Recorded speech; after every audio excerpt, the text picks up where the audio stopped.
Marriage is one of life's most significant commitments. But what happens when love brings together two people from different faiths?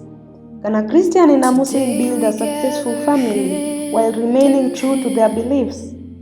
Across many communities, interfaith marriages continue to spark conversations about faith, family, and the future.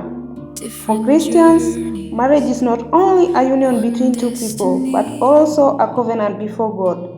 So what guidance does the Bible offer on marrying someone of a different faith? Apostle Joseph Okuma explains the Christian perspective on Muslim Christian marriages and the role faith plays in choosing a life partner. Every prayer becomes one voice. Ni siku yetu leo, tunaoana leo, harusi yetu leo. What does Christianity teach about marriage with someone from Islamic religion? Yeah, for sure. When it comes to marriage, marriage, is God's defined institution, which was orchestrated by Him to humanity. And when it comes to religion borders, it only comes when people are actually different in terms of doctrine. For example, the Islam understands that, we have our doctrine. The Christians also say they have their own doctrine. That is when marriage becomes so hard.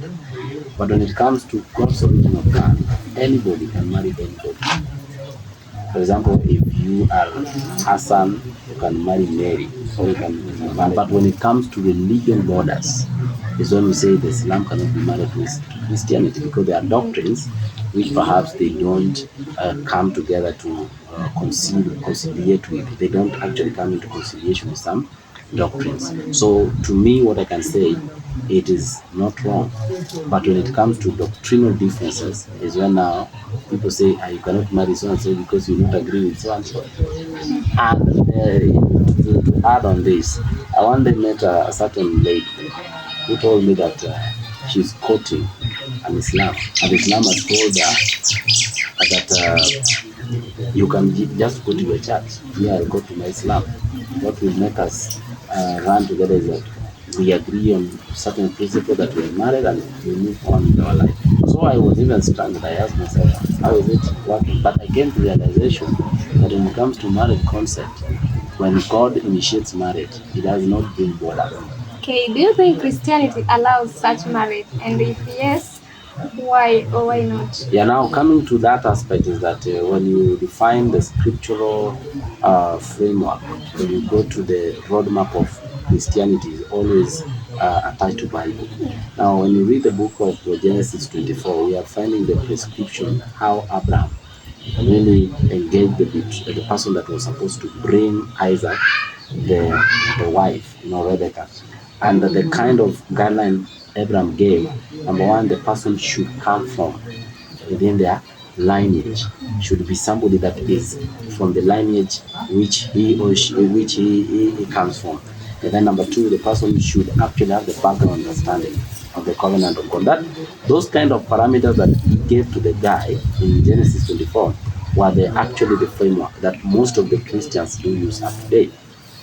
That means if you marry, the way they actually came to understanding is that when you marry somebody that does not click to your belief or to your culture or to your system of understanding, there will be no margin for it. There will be differences.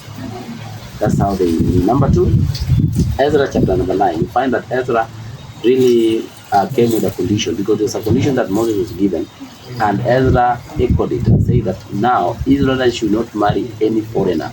So believers, the Christians, they say now, being that the instruction is that if you marry a foreigner, it's somebody that comes from a certain nuance. Now, another aspect is this, that when it comes to the new covenant, we cannot actually differentiate between a religion A and B. What comes into the conscience, anybody that has believed in Jesus, whether you are Islam or not, you believe in Jesus and the person has believed in Jesus. Now the one that is the master of that marriage becomes your Lord. So that is when things are now making it to the different aspect, whereby so and so doesn't believe in my Jesus, so and so believes in another thing. So there will be differences. So it will cause one to either surrender to the religion and join the marriage, or people will not marry, get into marriage. So you mean that in Muslim Christian marriages, it will force one of them to abandon his or her religion and join one of the other partner? Yeah, so that it can actually bring one voice, one accord, and one focus. Because if both of you are reading from a different script, automatically there will be no agreement. There will be no flow of your perception, because so and so will be saying you are blaspheming my God. So and so will be saying you don't support me. So in that kind of marriage setup, with that kind of mindset, there will be no flow of agreement. So it means there will be pull and push. But provided one comes to the other and say, I really see that when I marry you, I want to be like you, or I am like you. So it means you people will be reading the same, or read the same narrative. Now that is the reason. Okay, we find that in Christianity and the Islamic religion, there are some rules that guide their daily lives. We find that, for example, the issue of going to the latrine or toilets. We find that the Muslims, they use water, but Christians use tissue instead. Can this bring conflicts or chaos when a Christian gets engaged to a Muslim? For example, you just go and you don't agree with them. For example, you go to visit your uncle who has rules and regulations. Number one, he doesn't want you to even take the call or even use your phone while in that house. Number two, you cannot even get late outside at 6 p.m. Beyond that time, you should just park on the road. Number three, you must not even talk to any man, because you are unmarried. What happens?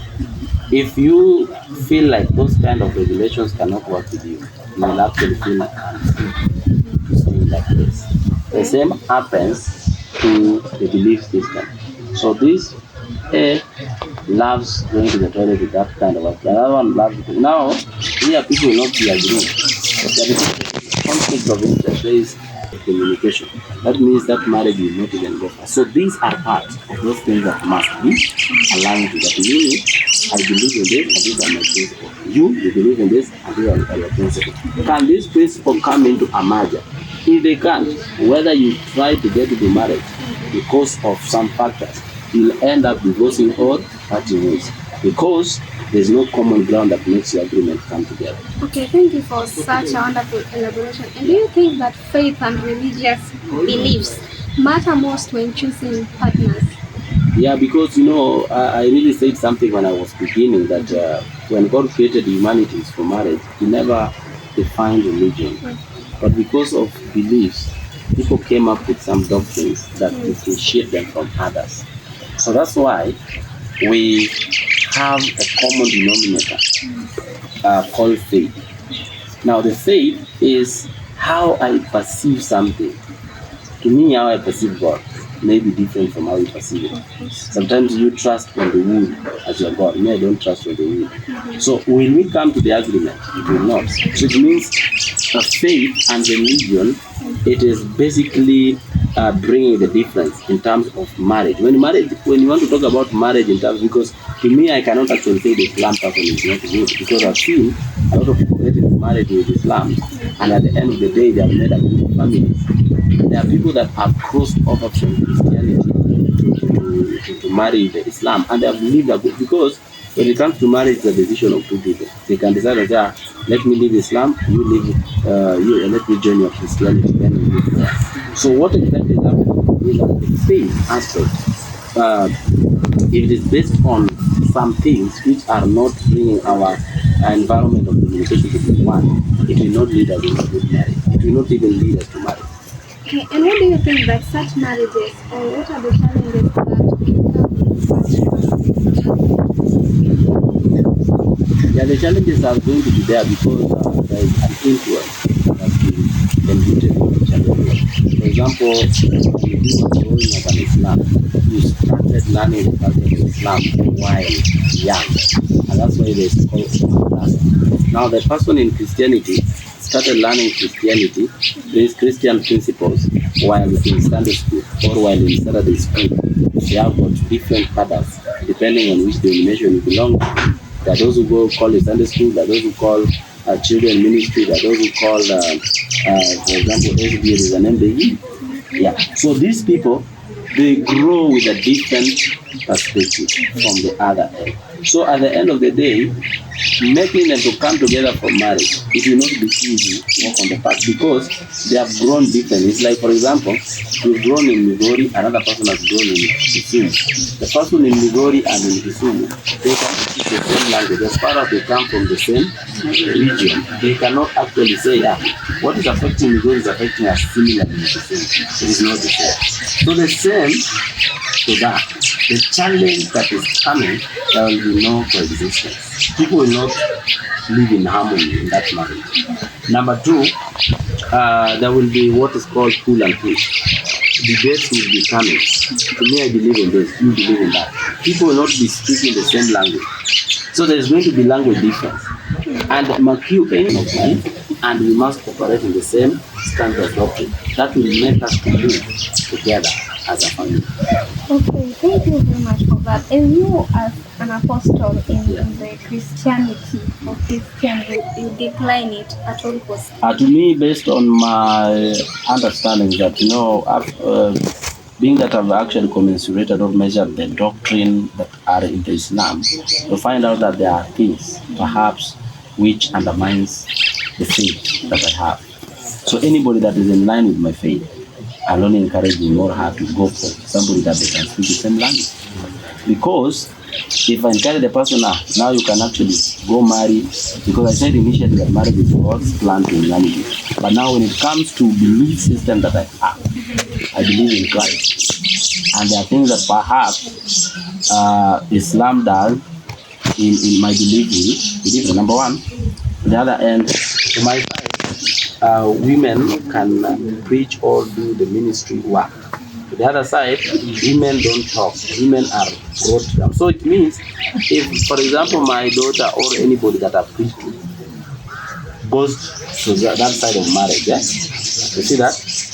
But the privileges that Christ has brought to us, it will be very hard for that person to enjoy the other side. So I'll actually tell her, you can decide alone, but the reality is you don't have that inclusive environment. So I don't actually judge Islam, I don't say anything, but the doctrinal difference is what makes us not to have that environment of sharing a common denominator. But we share a common denominator that we all belong to God. Okay, and what if someone has got feelings? For example, men, they have got feelings as compared to women. Yeah. And the feelings is attached to a Muslim. Do you think their relationship can bear any fruit? Yeah, that's why I say that feeling is a chemistry that you cannot actually solve. You guide the person will make his decision alone, because when it comes to marriage is not actually a load given to somebody. It is somebody's decision out of the guidance that he or she has received. So if the feelings is the guideline, then tomorrow things erupt differently from how feelings, because if you get married because of feelings do end.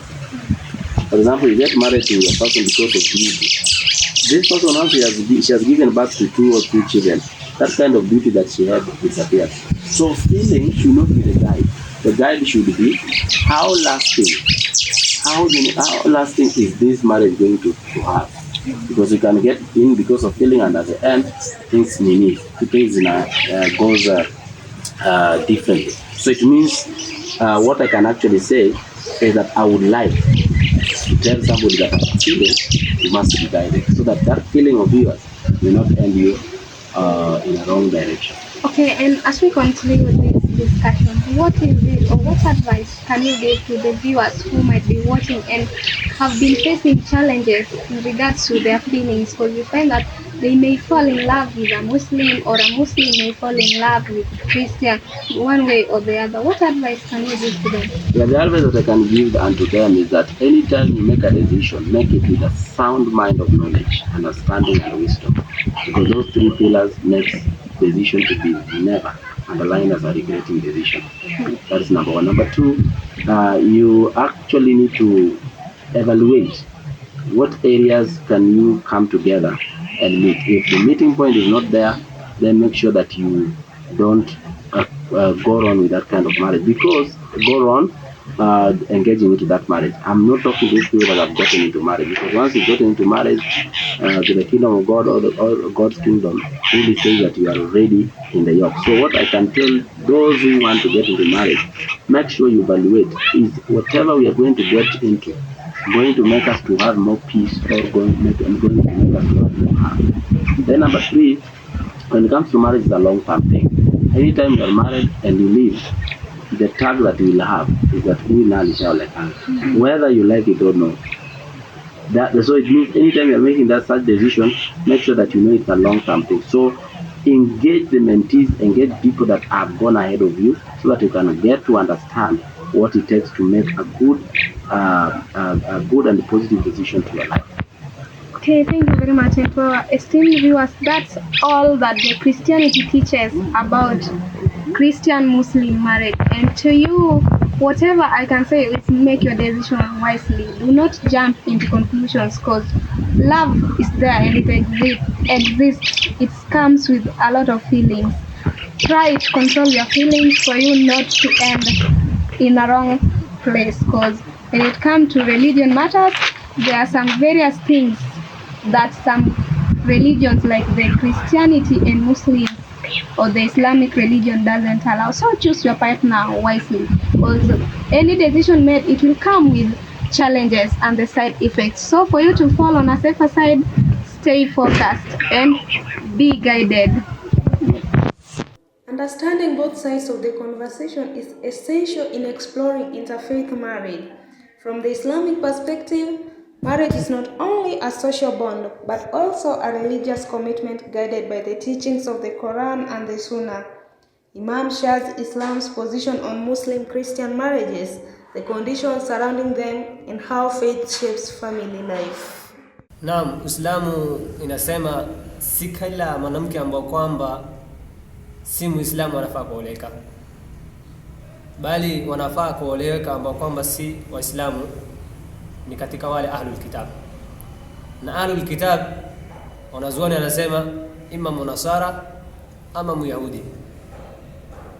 Na kinyume chake, mwanamume ambao kwamba si Muislamu hafai kuoa mwanamke Muislamu. Uislamu inatufundisha hivyo. Wale watoto ambao kwamba watazaliwa baina yule mwanamume Muislamu na mwanamke ambao kwamba si Muislamu, wanafaa walelewe katika dini ya Uislamu. Kumaanisha walemee pande ya dini ya baba, si wasilemee pande ya dini ya mama. Hivyo ndio Uislamu inafundisha na sheria ya Kiislamu pia. Naam, pengine umefanyikiwa ukooa katika wale ambao kwamba ni ahlul kitab, ile ndoa inatakikana ifungwe kisheria, na kisheria ni wali wake si babake tena, wali wake atakuwa ni qadi ama wale mawakala wa qadi. Kisha ya pili, sharti ya pili, akuwe ni muhsana, ni mmoja ambao kwamba anajizuia na machafu na anajistiri, si yule mwanamke ambao kwamba anajulikana anafanya uchafu na ukaenda kuoa. Hiyo ndio sheria ya Uislamu inatufundisha hivyo. Mimi nahusia kwa Waislamu wenzangu tusioe wale ahlul kitab. Sisemi ni haram wala na sisemi ni mbaya, lakini katika hii mujtama ambao kwamba tunaishi na hizi zama ambao kwamba tunaishi, itachangia na itakupelekea masababu nyingi ambao kwamba itaharibu malezi ya watoto wako na wewe mwenyewe, madhara ambao kwamba itarudi kwako na watoto wako pia. Kwa sababu wanawake wazuri Waislamu wako, tunafaa tuoe hao wanawake ambao kwamba ni Waislamu, ni wazuri kwa kweli. Nao mimi pia mausi yangu ndio hayo. Walihadha, assalamu alaykum wal afwa minkum. Beyond religious teachings, public opinion also shapes the conversation on interfaith marriage. We took to the street and asked members of the public whether religion should determine who we marry and whether Christian-Muslim marriages can thrive in today's society. Here is another respondent who will help us understand more about the Christian Muslim intermarriages, and he will begin by introducing himself and telling us more about his religion before we delve into our discussion. Okay, thank you, Jessica. My name is Paul Patrick Onyango, of course. I am a Christian by faith or religion. I'm a Christian. I was born in a Christian family, raised in a Christian family, and also I emulated the culture of Christianity. Okay, thank you very much. And on to our discussion or on to our interview. What is your understanding about the Christian Muslim intermarriage? What can you say about it? Okay, first of all, when we talked about marriages and you came across, you told me something to do with intermarriages. Intermarriages do happen. Maybe let me say, for example, you want to marry a Luo can marry a person from Luya or Kamba, and also that is a way or a perspective of intermarriages. But now, when it comes to faith, we have Christianity, and also we have the Muslim, the Islamic religion. But again, look at even different marriages that have worked, kind of Islamic and also Christianity. You find that somebody who is raised in Christian family has a family, maybe married another woman, maybe from European countries, and then you find that they don't worship, they don't believe in Jesus Christ. You find that they have different gods, maybe they worship different gods, something of sort. But now, when it comes to Muslims and Christians, Muslims and Christians they have two distinct things. You find that Christians are based in Christ, but now Muslims are in they believe in Muhammad. So intermarriages between Christian and Islamic, to me, according to me personally, I think it is possible. You can find a Christian marrying a Muslim. It is totally possible. Yes. And do you believe that a Christian Muslim marriage can work successfully? And if yes, why? Okay, a Christian marriage can work successfully because you see, love doesn't matter whether you are a Muslim or you are a Christian. Love doesn't matter. You'll find that love can make you do something that you can't even imagine of. And you find that maybe these people from Muslims, sana from the coastal people, you find that most of them are Muslims. And when they are Muslims, you find that a Luo man marries somebody from the coast, not knowing that maybe she's a Muslim. But later on, realizing she's a Muslim, they just cope up with it. They adapt to the village, they adapt to the life, and they become one thing. So for it to survive, it depends with do you love your partner, or to what extent do you love your partner? What can you do for your partner, and something of sort. So if you love your partner deeply, then there is high chances for your marriage to survive, because love depends on many things. Maybe you love that because of character, not even leave alone even faith or religion. You love her because of character, maybe the way she conducts herself or himself. So that one will automatically guarantee you that the marriage will be success. You know, when you marry something that has no love, it cannot succeed well. So love. Love may bring two hearts together, but marriage often calls for more than affection. It demands trust, mutual respect, open communication, and thoughtful decisions about faith and family life. While religious traditions offer different teachings on interfaith marriage, many agree that lasting relationships require understanding and commitment. Whether faith becomes a bridge or a barrier often depends on the choices couples make together.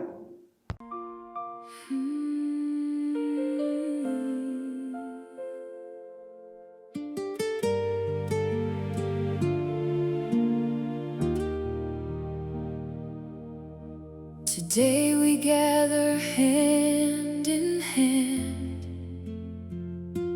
two hearts united by God's command. Different journeys, one destiny, bound together in love and harmony. Parents smiling, friends rejoice. Every prayer